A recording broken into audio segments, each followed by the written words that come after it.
Hello, you've got the sisters with you again. I'm Sandy West, my beloved sister. Melissa Higginbotham.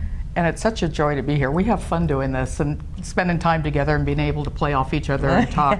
Because we see things sometimes from a different viewpoint, but very complementary. Which makes it nice. Yes, and we've worked together for many years in our own spiritual growth and the way we look at life. So that, because we both want to be the best we can be and get out of the survival feelings and into more of an empowered life. You know, so we're not feeling powerless and not feeling a victim, and we're feeling more whole and healthy and healed on a lot of levels. It feels good, huh? It when does. You start getting to that level. It does. And, you know, for so many years, we couldn't figure out why things weren't working for us. And when we got into the concept of energy and the fact that, you know, you feel hurt or you feel sore or stiff, you know, it's something, your energy is being blocked. And then how does that not only manifest physically, but how does that manifest in how life happens for you? And how do you create, or how do you get through those blockages so that you can allow life to flow in more abundantly into your life? And I think we want to focus more, not necessarily on physical ailments, but emotions. Most of us are crippled by whatever's happened in our life. Maybe it was childhood, maybe it was relationships. Mm-hmm. It had a lot to do with how we feel about ourselves. Things like, I shouldn't allow myself to have good things, or maybe I shouldn't allow let's start basic. I shouldn't allow myself to be loved. I'm not worth love. I'm not good enough, I'm not smart enough, I'm too fat, I'm too short, I'm too tall, I'm too skinny. So how could anybody love me? So I've blocked myself then from being loved because I set up an energy field around me that repels people, so I can't let them close. Or because I don't love me and don't think I'm worthy of being loved, and maybe I was brainwashed, if you will, through childhood into thinking that it was my fault. So if it's my fault, then I have to atone, or I have to be punished, or I have to keep giving. And it's coming to terms with whatever the emotional blockage is that we have to look at.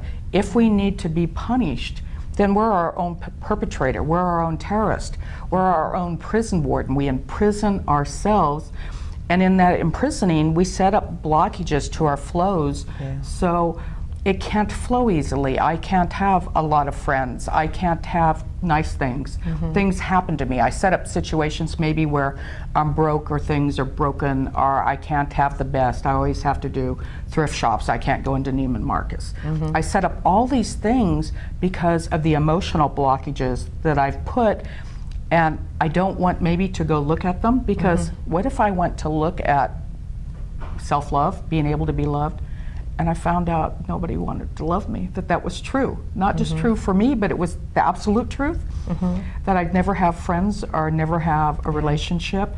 Or, can you imagine, if I went and looked at being good enough, and somebody told me I'd never be good enough?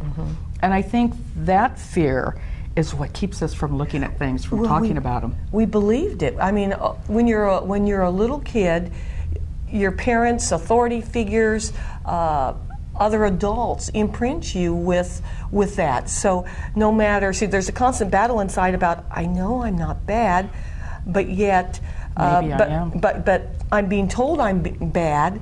So you start believing that you're not good enough, or that you're not worthy even to be alive.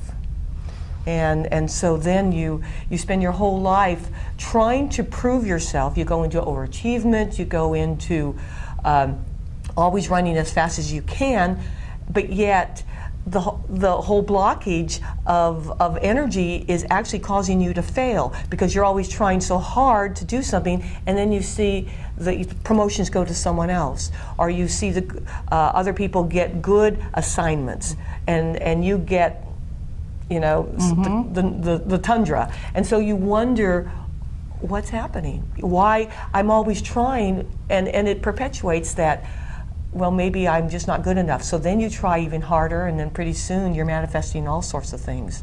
Then there's another side to that, is where you won't allow yourself to have success. Right.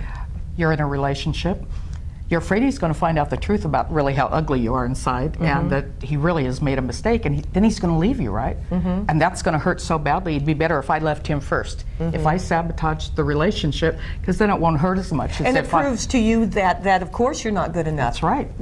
And of course, being a victim in it, it's going to be his fault that I sabotaged it too. So you see, it gets so convoluted and it's so confusing to even know where to start. What do you look at first? Right. And one thing I learned, as you know, I went through addiction, and I can remember my dad taking me in to get some help, and he said, "Sandy, why don't you just do it? Why don't you just stop?" And I swear, I said, "Dad, God damn it, if I could do it, I would. But obviously I can't. I need help. Everybody needs help. We can't do this alone. We're a community, we're families, we're interconnected, we're all the same. How can I stand there and do it by myself when all of these things have a part of it?" And they're all telling you how bad you are reflecting to you that you're not good enough, and so that's not a support for helping you lift out of the Yeah, addiction. I've got to go live out there in the desert all by myself, because over here, you know, I've got to do it alone. I can't do that. Never could.